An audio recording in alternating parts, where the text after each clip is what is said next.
Tersangka Iwayan Agus Suartama alias Agus Buntung atas kasus yang menjeratnya disebut akan mendapatkan fasilitas khusus saat masuk penjara.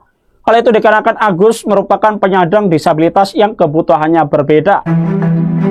Seperti telah diketahui, usai menjadi tahanan rumah, Agus berpotensi untuk menjadi tahanan lapas. Kepala Kejaksaan Tinggi Nusa Tenggara Barat atau Kejati NTB Enen Saribanon mengatakan pihaknya sudah meminta kepada pihak Lapas Kelas 2A Kuripan Kabupaten Lombok Barat untuk menyiapkan ruangan khusus untuk penyandang disabilitas. Ketua Komisi Disabilitas Daerah atau KDD Joko Jumadi juga menyebut hal serupa.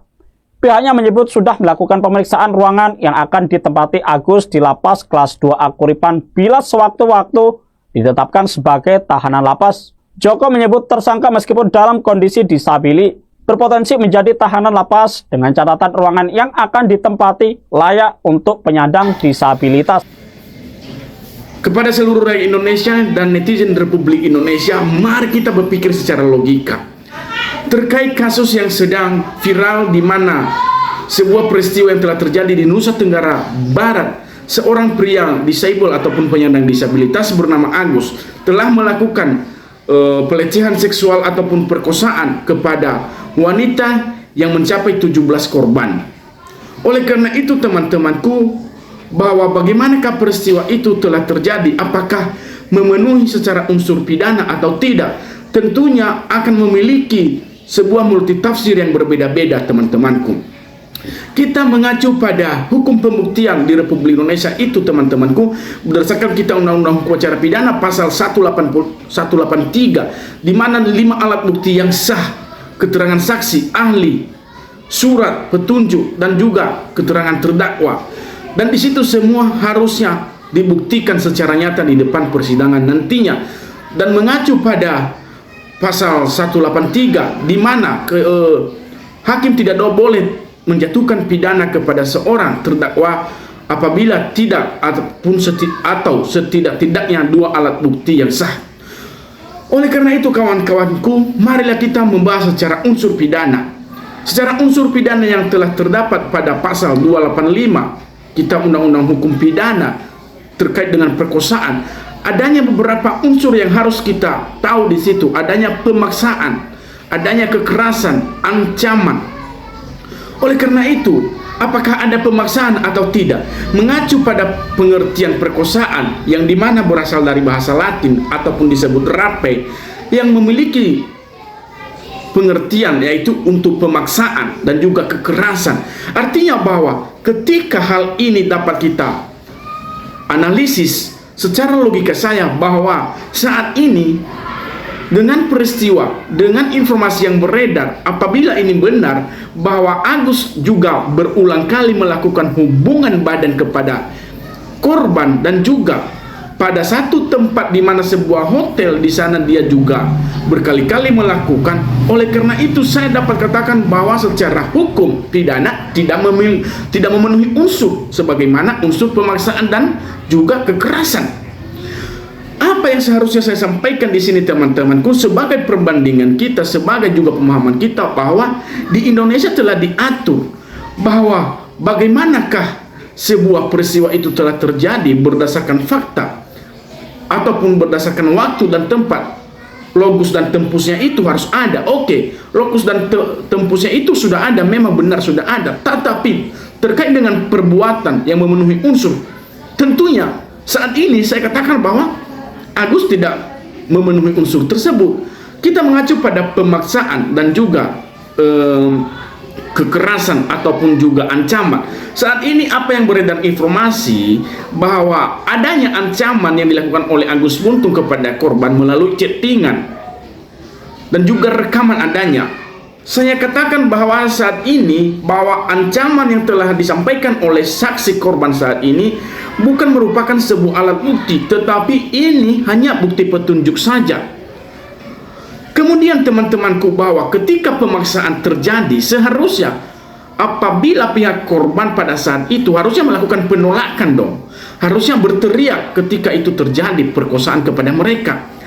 Apa yang telah terjadi, apa yang telah beredar informasi bahwa Saya nggak tahu apabila ini benar, bahwa menurut keterangan salah satu petugas hotel bahwa Agus memang seringkali berulang membawa wanita di sini yang dengan bergantian, tetapi mereka belum mendengarkan satu perkataan teriakan, penolakan ataupun perlawanan di hotel tersebut. Artinya apa? Bahwa tidak ada dong pemaksaan. Siapa saksi?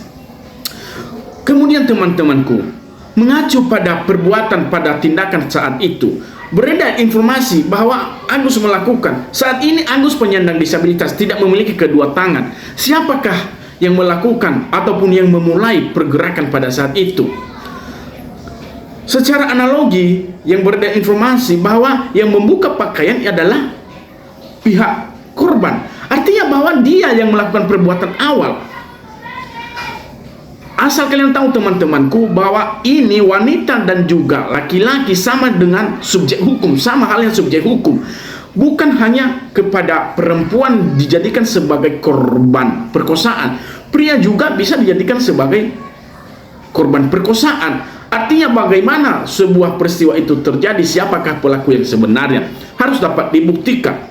Mengacu pada keterangan saksi saat ini yang hanya disaksikan oleh korban, itu hanya petunjuk. Sedangkan menurut Kitab Undang-Undang Hukum Acara Pidana pasal 1 butir 26 itu teman-temanku, ia melihat sendiri, mendengar sendiri, dan mengalami sendiri. Itulah saksi fakta.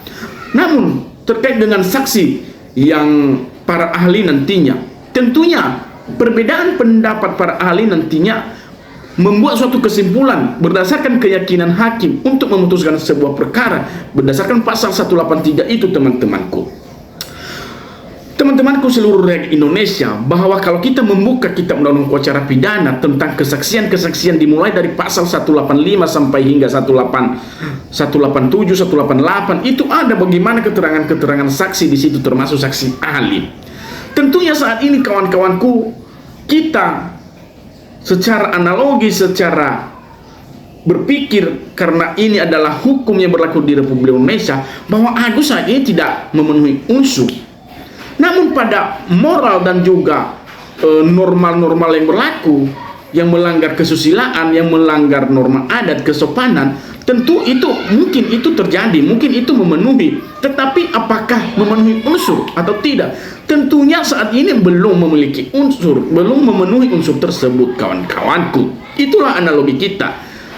Secara sah untuk dibuktikan nantinya melalui pembuktian yang harus dibuktikan, minimal 2 alat bukti tersebut, hakim yakin akan menjatuhkan pidana. Tetapi apabila tidak ada suatu bukti ataupun minimal 2 alat bukti tersebut, maka hakim tidak boleh menjatuhkan pidana nanti kepada Agus. Saat ini pihak korban yang menyampaikan suatu pembelaannya, suatu kejadian ini, bahwa ini hanya merupakan bukti petunjuk saja, belum tentu ini menjadi alat bukti tertulis yang hingga mempengaruhi keyakinan hakim nantinya. Kawan-kawanku, untuk menelusuri kasus yang seharusnya pihak penyidik dan pihak penyelidikan harus wajib melakukan tahap-tahap penelusuran terus-menerus untuk menyelidiki kasus ini terkait bagaimanakah kejadian ini, dan juga harus menghadirkan saksi fakta untuk mempengaruhi keyakinan hakim nantinya.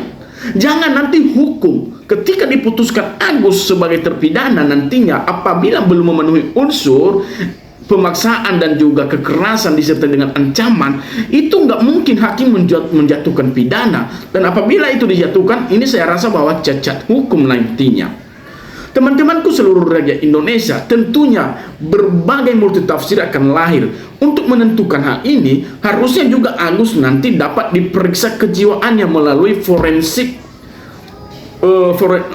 kejiwaan ataupun psikologis, dan juga forensik psikiater, harus untuk dapat membuktikan bagaimanakah Agus itu melakukan sesuatu hal tersebut. Mengacu pada niat jahatnya ataupun mansrean, adanya niat jahat awalnya, adanya niat jahat kepada Agus. Oke, ada niat jahatnya, belum tentu untuk niat jahat yang dilakukan. Makanya saya katakan harus diperiksa kejiwaannya, harus diperiksa psikologisnya, psikolognya, harus ada ahli forensik, psikiater dan juga ahli forensik psikolog di situ untuk menentukan bahwa Agus saat ini memang benar orangnya ada niat jahatnya saat ini dan saat itu. Teman-temanku seluruh rakyat Indonesia, bahwa inilah sebagai perbandingan kita nantinya, bahwa jangan sampai melahirkan sebuah keputusan yang melahirkan jurisprudensi, karena nggak mungkin hakim akan menjatuhkan pidana tanpa memenuhi unsur tindak pidana yang harus dilakukan oleh Agus sebelumnya. Teman-temanku, ini adalah sebagai analogi saya, belum tentu sebagai keputusan. Hal ini adalah pendapat menurut pengetahuan saya, belum tentu menurut teman-teman. Silakan berpendapat teman-temanku, dan alhasil nanti sebuah keputusan ini adalah mengacu pada keputusan hakim. Dan saya yakinkan bahwa ketika saat ini hanya tahap pada proses pembuktian saat ini yang hanya menyampaikan korban kesaksiannya, maka saya katakan bahwa itu belum memenuhi unsur dan tidak terbukti, karena itu adalah sifatnya pembelaan diri dan harus melibatkan fakta-fakta yang jelas. Demikian.